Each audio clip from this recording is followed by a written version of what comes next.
ओम नमो भगवते वासुदेवाय.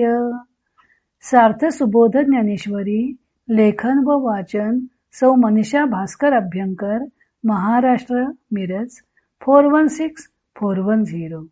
अध्याय 17. श्रद्धात्रय विभाग योग. श्रीकृष्णांचे अर्जुनाला उत्तर, भाग 2.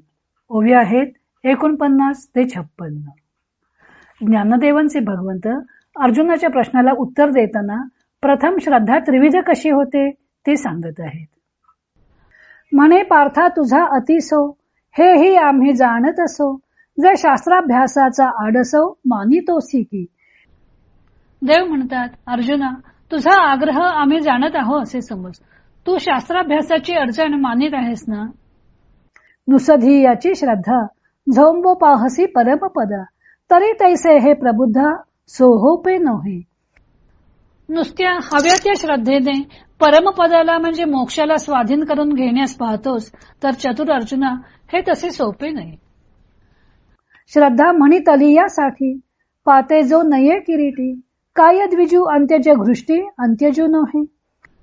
अर्जुना श्रद्धा म्हणून म्हटले की तेवढ्यावरच केवळ श्रद्धेनेच कार्यभाग होईल असा विश्वास धरू नये. कारण की ती श्रद्धा कोणत्या प्रकारची असेल ते सांगता येत नाही. महाराच्या संसर्गाने ब्राह्मणही महारच होत नाही का. गंगोदक जरी झाले तरी मध्य भांडा आले. ते घेऊची नये काही केले, विचारी पा. गंगेचे पाणी जरी असले तरी ते दारूच्या भांड्यात आले तर ते घेता येईल का, विचार कर बरं. चंदनु होय शीतळू, परी अग्निसी पावे मेळू. तरी हाती धरिता जाळू, न शके काही. चंदन हा स्वभावतः थंड आहे, परंतु त्याचा अग्नीशी संबंध झाला असता तो हाती धरला तर जाळू शकणार नाही का. का किडाची ये आटती ये पुटी, पडिले सोळे किरीटी. घेतले चोखासाठी नागवीन.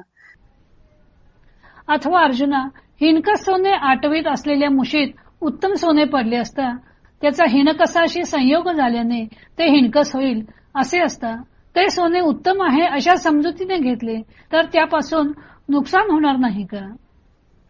तैसे श्रद्धेचे दळवाडे, आंगे कीर चौखडे. परी प्राणी यांच्या पडे विभागीजे. त्याप्रमाणे श्रद्धेचे स्वरूप स्वरूपतः शुद्ध आहे, परंतु ज्या वेळी ती प्राण्याच्या वाटणीस येते ते प्राणीये तव स्वभावे. अनादि माया प्रभावे. त्रिगुणाचेची आघवे, वळिले आहाती. तेव्हा प्राणी तर स्वभावतः अनादि असलेल्या मायेच्या सामर्थ्याने सर्व त्रिगुणांचे बनलेले आहेत.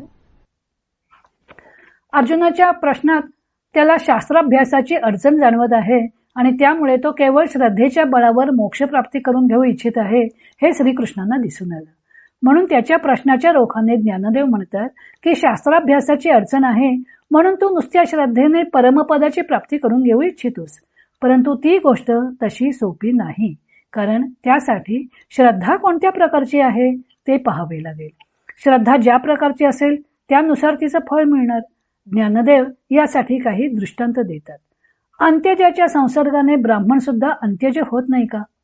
परमपद असे ब्रह्म प्राप्त करून घेणारा तो ब्राह्मण, ते ब्रह्म अत्यंत शुद्ध आहे.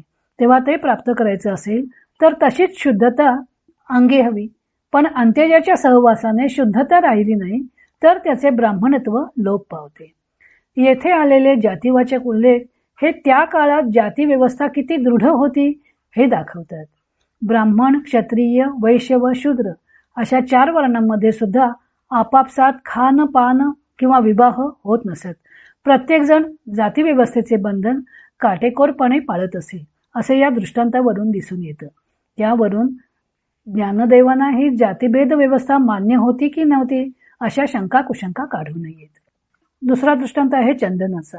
चंदन स्वभावतः शीतल आहे, परंतु ते जर अग्नीच्या संसर्गात आले तर ते इतरांनाही जाळतं, स्वतः अग्नीत परिणत होतं. किंवा हिणकस सोन्यातून शुद्ध सोने प्राप्त करण्यासाठी ते मुशीत घालून आटवले जाते, म्हणजे त्यातील हिणकस भाग जळून जातो.